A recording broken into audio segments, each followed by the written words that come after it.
우리나라 조선시대만 봐도, 그죠? 이런 게 잘 안 됐었는데 3,400년 전에 이런 일이 있었다는 것이 대단한 일입니다. 더 중요한 것은 딸들에게 유산이 상속이 되지 않으면 다른 사람에게 가면 그 아버지의 그 이름이 잊혀진다, 가문이 없어진다 하는 거고, 더 중요한 의미가 있는데 어제도 말씀드렸지만 사실은 오늘 이 이야기는 오늘 나올 본문의 맥락이 아닙니다. 지금은 어떤 때입니까? 가나안 땅에 들어가서 땅을 분배할 때가 아닙니다. 지금은 여호수아에게 지도권이 이양되고 그 다음에 가나안 땅 들어가기 전에 여러 족속과 싸워야 되고 요단강이 앞에 버티고 있고 가나안 땅 들어가서 지파별로 땅을 분배해야 되고, 이건 사실은 지금 당장 논의할 일이 아닙니다. 그리고 우리가 여기서 눈여겨봐야 할 것은 하나님께서 가나안 땅에 들어가게 하겠다, 가나안 땅에 들어가서 지파별로 수효에 따라서 땅을 분배하겠다는 약속을 슬로보앗의 딸들이 이미 그 약속을 실현한 것으로 믿었다는 거죠. 하나님의 약속이니 당연히 가나안 땅에 들어갈 것이고 당연히 가나안 땅에 들어가서 우리의 유업이 있을 것이다. 그때 일을 미리 모세에게 묻는 겁니다. 약속이 현실적인 벽에 가로막혀서 희미해진 게 아니라 앞에 요단강이 버티고 있고 가나안 땅에 들어가서 수많은 전쟁을 치러야 하지만 우리가 다소 어려움을 겪을지 모르나 하나님은 분명히 우리에게 가나안 땅을 주시리라 하는 약속에 대한 분명한 믿음이 있었습니다. 이것이 온전한 믿음입니다.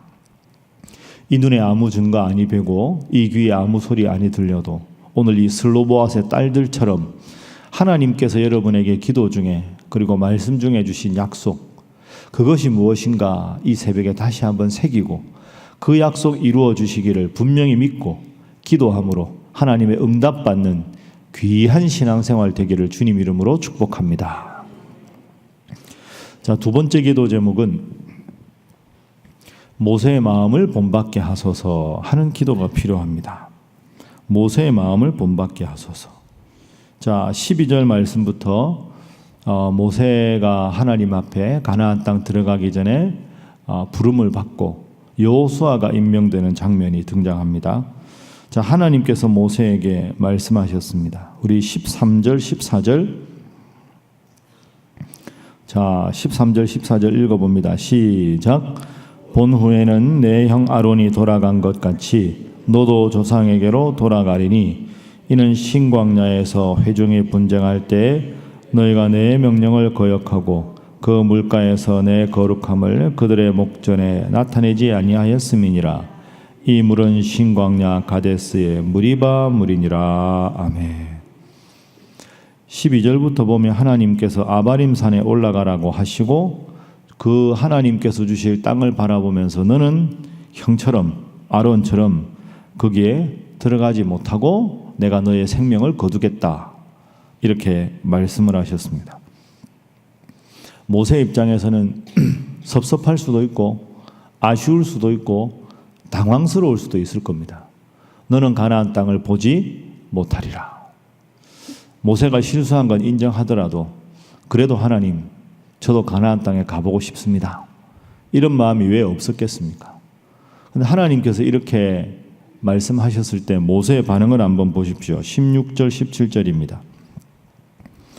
여호와 모든 육체의 생명의 하나님이시여 원하건대 한 사람을 이 회중 위에 세워서 그로 그들 앞에 출입하며 그들을 인도하여 출입하게 하사 여호와의 회중이 목자 없는 양과 같이 되지 않게 하옵소서. 자, 내가 너의 생명을 거두겠다, 하나님께서 말씀하셨을 때 여러분이 모세라면 그 하나님의 명령 앞에서 어떤 반응을 보이실 것 같습니까? 이때 이 가나안 땅에 들어가지 못하고 모세가 죽게 될 것이라는 말을 들었을 때 모세가 인간적으로 생각하면 하나님, 내가 실수 한 번 한 것밖에 없는데 가나안 땅까지 못 가는 건 조금 한 번만 더 제고해 주십시오, 뭐 이렇게 말할 수도 있지 않겠습니까? 아니면 하나님, 그러면 제 생명을 거두어 가는 게 하나님 뜻이면 그렇게 하더라도 제 자손들이 있습니다. 제 자손들이 가나안 땅 들어가서 살 수 있는 땅을 주시겠다고 약속을 해 주십시오. 이렇게 뭔가 권리를 주장할 수도 있을 것이고, 하나님 가나안 땅 못 들어가도 제가 어떻게 될 수 있도록 제 미래가 어떻게 되는지 보장을 해 주십시오. 그럴 수도 있을 텐데 아무런 말이 없습니다. 이게 지도자의 위대한 모습입니다. 하나님께서 주신 기간 동안 하나님의 사명을 위해 최선을 다하고 하나님께서 물러서라 할 때는 아무런 이권도 없이, 아무런 인간적인 이야기 없이, 변명 없이 하나님 명령에 순종하는 겁니다. 모세의 위대함이 오늘 본문에 드러납니다. 하나님, 말씀 안 드려도 이런 뜻이죠. 알겠습니다. 한 가지 청이 있습니다. 한 가지 부탁을 하는데 자신에 관한 부탁이 아닙니다. 방금 읽어보신 대로 16절에 보면 한 사람을 회중 위에 세워서 이스라엘 백성들을 인도하게 하옵소서. 그런데 17절에 보십시오. 제가 며칠 전에 설교할 때 말씀드렸지만 여호와의 회중이 목자 없는 양과 같이 되지 않게 하옵소서. 모세의 위대함이 드러납니다. 여호와의 회중이라는 표현을 씁니다. 하나님, 그렇습니다. 제가 한 것은 하나님 명령대로 다른 것밖에 없습니다. 저는 없어지더라도 하나님 당신의 백성들 여호와의 회중이 남아 있습니다. 이 여호와의 회중이 유리방황하지 않도록 이들을 인도할 훌륭한 인물을 세워주십시오. 딱 한 가지 부탁이 모세다운 부탁이지요. 하나님의 지도자를 세워주십시오. 그래야 제가 편안히 눈 감을 수 있겠습니다. 끝까지 백성을 생각하는 훌륭한 지도자의 모습입니다. 하나님께서 응답하셨습니다. 자, 하나님의 응답을 보시면 18절 말씀이죠. 자, 18절 함께 읽어봅니다. 시작. 여호와께서 모세에게 이르시되 눈의 아들 여호수아는 그 안에 영이 머무는 자니 너는 데려다가 그에게 안수하고. 아멘. 그 첫 번째는 온전한 믿음, 두 번째는 이 모세의 믿음을 본받게 하소서 하는 게 우리 기도 제목입니다. 끝까지 백성들만 생각하는, 우리에게도 이런 지도자들이 좀 더 많아지면 이 나라가 얼마나 좋은 나라가 될까 이렇게 생각합니다. 여러분도 꼭 이런 분 되십시오. 하나님께서 직분을 주셨을 때 충성하고 직분을 딱 마무리하라고 하면 이렇게 훌륭하게, 제가 참 교계에 존경하는 목사님 여러분 계신데 과거에 여러분 영락교회 한경직 목사님 기억나시죠?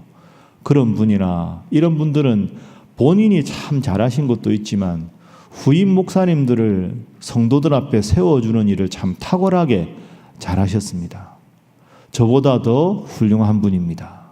이런 식으로 하면서 후임자를 세워주시고 본인은 전혀 관여하지 않으시고, 여러분 그게 어려운 일 아니겠습니까? 수십 년 본인이 사역을 했는데 이런 지도자가 되어야 하지요.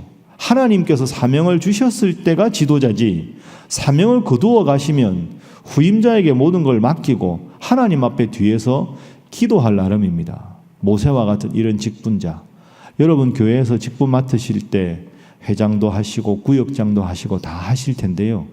하실 때 최선을 다하십시오. 그리고 끝나고 나시면 후임자에 대해서나 이런저런 감나라 배나라 하지 마십시오. 도와주는 게 아닙니다. 절대로 도와주는 게 아닙니다. 자, 모세와 여호수아가 지금 이제 이렇게 되는 과정에서 여러분 생각해, 제가 이번 주에 설교할 때 말씀드리겠지만 인수인계 과정이 없습니다. 이거 아주 중요합니다. 여호수아가 모세에게 그걸 받았을 때 사실 여호수아는 부하 장수에 불과했습니다.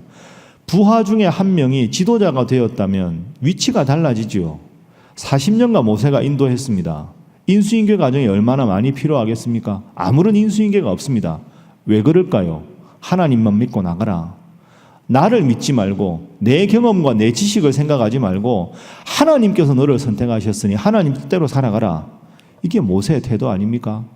자신의 이권을 주장하지도 않고 자신의 자손들을 위해서 분깃을 달라고 말하지도 않고 자기 나름대로 조건을 내세워서 이러이런 사람이 되어야 지도 잘 할 테니까 하나님 이러이런 조건의 사람을 세워주십시오. 아무런 말이 없습니다. 이게 훌륭한 지도자의 모습입니다.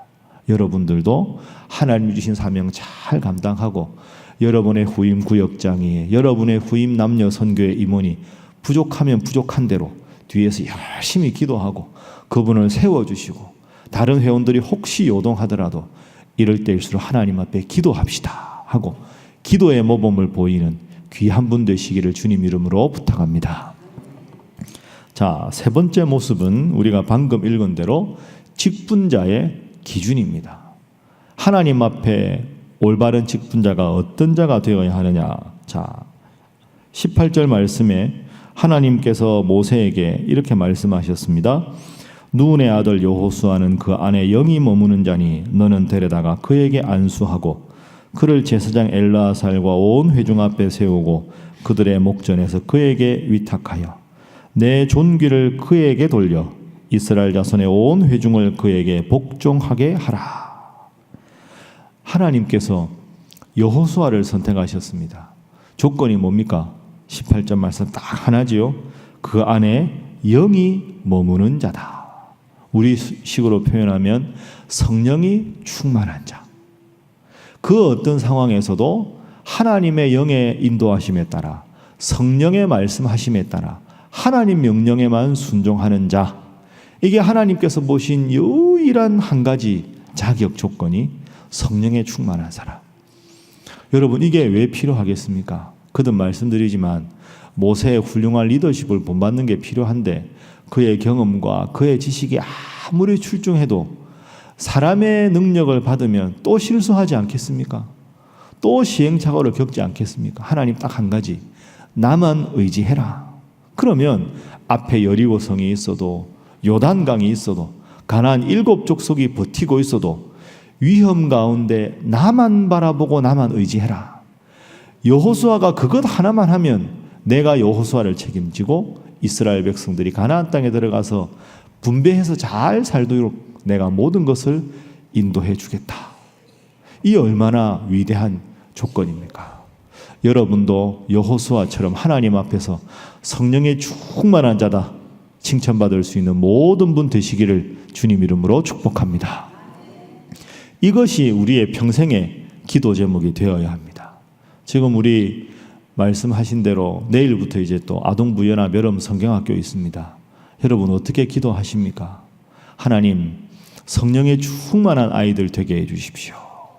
아이들의 용어로 하면 하나님이 나를 사랑하시는 걸 알고 내가 하나님 사랑하며 살아야 되겠다, 이런 표현이겠죠. 늘 여름 성경학교나 여름 캠프 할 때마다 이 기도 제목 붙잡고 기도해 주십시오. 하나님, 여호수아를 하나님 선택하신 것이 하나님의 영이 충만한 자였는데 우리 아이들이, 우리 사랑하는 청소년들, 청년들이 다른 인간적인 조건이 완벽하지 않아도 하나님만 믿고 하나님만 의지하는 인생 되어서 하나님 책임지는 우리 사랑하는 아이들 되게 해주십시오. 그것 외에 무슨 기도가 더 필요하겠습니까? 그리고 우리 교회를 위해서도 그렇게 기도해 주십시오. 앞으로 여러분이 속해 있는 그 그룹에서 새로 임원 선거를 하거나 앞으로도 또 안수집사, 권사, 장로님들을 선출할 때도 세상에서 뭐 학력, 경력, 그게 뭐가 중요하겠습니까? 제일 중요한 건 교회의 일은 하나님 앞에 헌신하는 사람, 하나님 앞에 기도하고 겸손하게 하나님 앞에 스스로를 영적으로 바로 서려고 몸부림치고 노력하는 여호수아 같은 사람 아니겠습니까?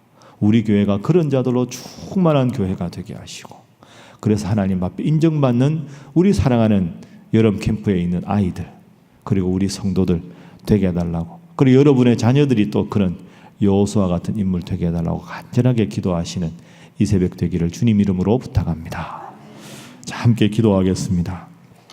하나님, 슬로보아스의 딸들처럼 약속을 믿고 나아가는 온전한 믿음을 허락하여 주옵소서. 모세와 같이 사명 잘 감당하는 훌륭한 지도자 되게 하시고 여호수아와 같이 성령이 충만한 직분자 되게 하여 주옵소서. 하나님, 내일부터 있는 세이 캠프 인도하여 주셔서 우리 아이들이 여호수아 같은 훌륭한 믿음의 용사들이 되게 하여 주옵소서. 다 함께 주님 앞에 기도하겠습니다. 주여 믿습니다. 주여 믿습니다. 주여 믿습니다.